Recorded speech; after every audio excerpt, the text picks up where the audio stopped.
Pada suatu hari, angin topan melanda sebuah desa yang aman dan tentram.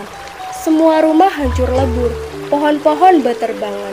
Banyak warga desa yang meninggal, termasuk keluarga Kelenting Kuning. Ayah dan ibunya meninggal karena tertimpa pohon kelapa yang tumbang. Akhirnya, Kelenting Kuning terpaksa tinggal bersama bibinya bernama Mbok Rondo Dadapan. Pada awalnya, Mbok Rondo sangat baik kepada Kelenting Kuning, tapi lama-kelamaan dia menjadi kejam dan jahat. Begitupun dengan sepupu-sepupu Kelenting Kuning, yaitu anak Mbok Rondo Dadapan. Mereka adalah Kelenting Merah, Kelenting Hijau, dan Kelenting Biru. Mereka sering memusuhi Kelenting Kuning dan menganggapnya seperti budak. Sehingga pada suatu hari,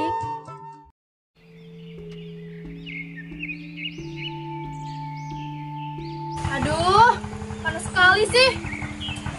Kelenting Kuning, ambilin minum untukku. Iya, Mbak. Cepat. Lama banget sih. Ini Mbak airnya. Lama banget sih. Ngapain aja kamu? Saya sibuk di dapur Mbak. Mbak bilang Mbak mau masak ayam. Saya masakin. Halah, alasan aja kamu bisanya. Mana sih anak-anakku yang cantik itu? Biasanya jam segini dia sudah berada cantik. Siapa tahu ada pangeran tampan yang ingin meminangnya. Mana mungkin mau jalan begitu? Bilang apa kamu tadi? Bilang apa? Tidak Mbak, Kuning tidak bilang apa-apa. Kamu pikir aku tuli? Mbak, ada berita ya, Mbak? Iya, Mbak, kita harus segera berangkat. Mbak, aku minta duit dong buat perjalanan jauh. Aku juga. Aduh, kalian itu kalau ngomong satu-satu dong. Mbak bingung mau denger yang mana. Lagian kalian tuh kenapa sih pengen banget cepet keluar dari rumah? Kayak dikejar dekolektor aja. Ya sih Mbak, makanya jangan duduk di rumah saja. Jangan seperti kita, ya enggak? Iya. Ngapain kamu ikutan tertawa? Tidak, maaf Mbak. Dasar kamu ini.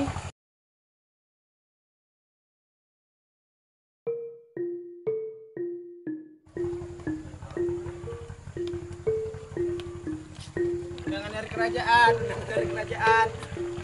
Wah, sepi sekali, tidak ada orang kah? Kita kembali saja kalau begitu.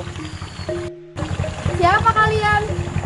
Iya, siapa kalian? Aduh Mbak, ini adalah pengawal kerajaan. Mereka membawa undangan untuk kita. Pangeran Ananda Lumut sedang mencari istrinya kan? Ya, betul sekali. Tetapi mengapa kalian tahu? Ya, padahal kan kami belum memberitahunya.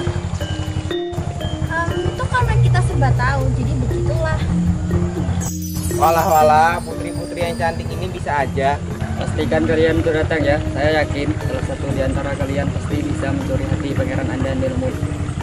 Jika tidak sama pangeran, sama saya saja. Kau hanyalah mimpi untuk mendapatkan kami. Pak Pengawal, semua putri boleh ikut. Tentu saja boleh. Kenapa? Kamu mau ikut juga?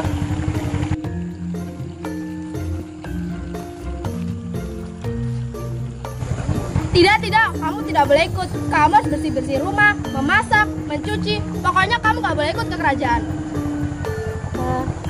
Tapi Mbak, kenapa? Tidak ada kata tapi, kamu harus tetap di sini. Hah, kasihan sekali. Masuk rumah sana, kerjakan pekerjaanmu. Malang sekali nasibmu Kuning. Jangan bermimpi untuk mendapatkan pangeran. Kelenting Kuning pergi berseduh-seduh dan menuju ke sungai. Karena biasanya dia selalu merenung di sana dan ditemani oleh Putri Angsa, sahabatnya. Di sana, Kelenting Kuning selalu berkeluh kesah dengan sahabatnya. Kelenting Kuning segera bercerita tentang keadaannya kepada sahabatnya. Loh, Kelenting Kuning, kenapa kamu bersedih? Aku tidak diperbolehkan pergi ke undangan kerajaan Putri Angsa. Padahal aku ingin pergi ke sana. Simbok menyuruhku menjaga rumah dan membersihkan pekerjaan rumah. Padahal pekerjaan rumahnya banyak sekali. Benarkah? Wah, Simbo emang keterlaluan. Kapan acara kerajaannya? Lusa Putri. Baiklah, jika mereka sudah berangkat, aku akan membantumu mengerjakan tugas-tugas rumah, sehingga kamu bisa pergi ke pesta tersebut. Benarkah? Wah, kamu memang sahabatku yang paling baik. Terima kasih ya Putri Angsa yang cantik jelita. Keesokan harinya, Ketika semua orang sudah pergi menuju ke kerajaan Pangeran Ande-Ande Lumut, Putri Angsa datang ke rumah Kelenting Kuning untuk membantu membersihkan dan membereskan pekerjaan rumah. Karena Putri Angsa adalah makhluk yang sakti, maka semua pekerjaan akan selesai dalam sekejap. Kan sudah aku bilang, aku yang akan kerjakan. Sini biar aku yang urus. Sim malat sim, bersih. Tara. Wah, bersih dan rapi. Kamu hebat Putri Angsa. Kalau begitu aku pergi sekarang ya ke pesta kerajaan.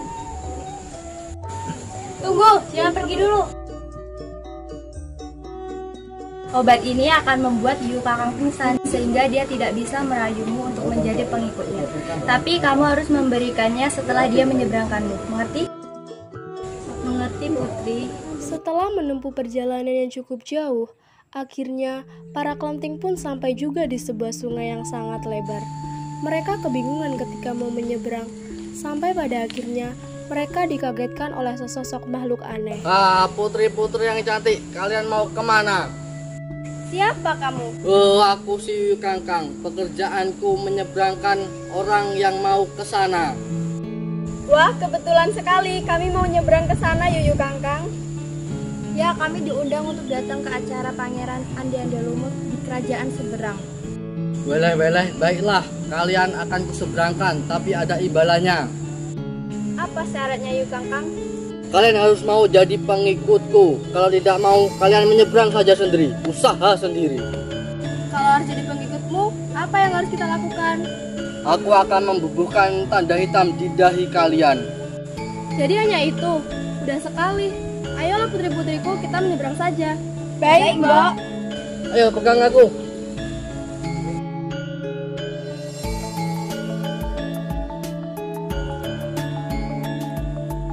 Nah, kita sudah sampai.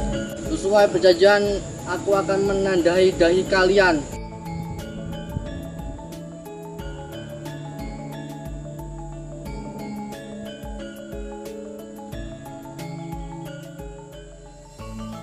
Setelah kepergian Kelenting Hijau, Kelenting Merah, Kelenting Biru, dan Mbok Ronde, Yuyu Kangkang merasa senang karena pengikutnya bertambah. Bahagianya aku dapat banyak pengikut. Tak lama kemudian, dia pun melihat kedatangan Kelenting Kuning. Wah, siapa itu? Ada seseorang putri yang berbaju kuning yang cantik. Sepertinya dia mau menyeberang juga. Kamu Yuyu Kangkang? Hai putri cantik, aku si Yuyu Kangkang. Pekerjaanku menyeberangkan orang yang ingin menyeberang sungai. Apakah engkau juga ingin menyeberang? Iya, aku ingin menyeberang sungai. Oh, baiklah. Aku akan menyeberangkanmu, tapi aku punya syarat yang kamu harus penuhi. Baiklah, syaratnya apa? Syaratnya adalah kamu harus mau menjadi pengikutku. Kalau kamu mau jadi pengikutku, aku akan memberi tanda hitam di dahimu. Oh, baiklah. Seberangkan aku dulu ke sana, Yuyu Kangkang. Baik, pegang badanku. Kita menyeberang sekarang.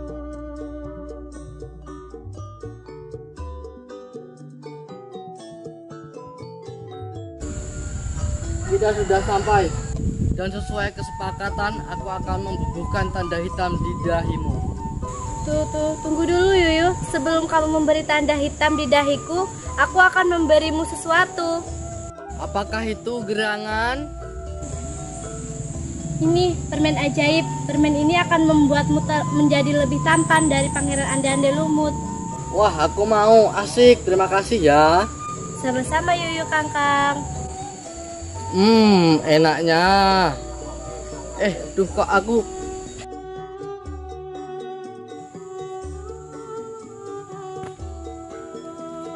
Kelenting Merah, Kelenting Hijau, Kelenting Biru, dan Mbok Rondo, akhirnya mereka sampai di istana Ande-Ande Lumut. Mereka segera memasuki istana untuk menemui ratu dan raja. Selamat datang di kerajaan kami. Selamat datang, silakan. Baginda Raja, di manakah Pangeran Ande-Ande Lumut? Mengapa tidak menemui kami? Ya, kami para kelenting terkenal akan kecantikan kami. Kami yakin Pangeran Ande-Ande Lumut pasti akan terpikat pada kami. Aku di sini. Wah, Pangeran Lumut, aku Genting Biru, kumohon pilih aku sebagai istrimu. Aku terkenal cantik dan pandai menari. Ya, kamu memang cantik. Aku tapi tidak suka kepadamu, si Genting Biru. Kalau aku Kelenting Merah. Aku juga cantik dan seksi loh. Aku juga pandai menyanyi. Iya, aku tahu. Aku tidak suka denganmu, si Genting Merah. Bagaimana denganku? Aku Kelenting Hijau. Aku paling cantik daripada kakak dan adikku. Aku juga pandai melukis. Walaupun kamu cantik, kamu itu bukan tipeku, si Genting Hijau. Apakah pangeran suka yang lebih tua? Bagaimana dengan saya, pangeran?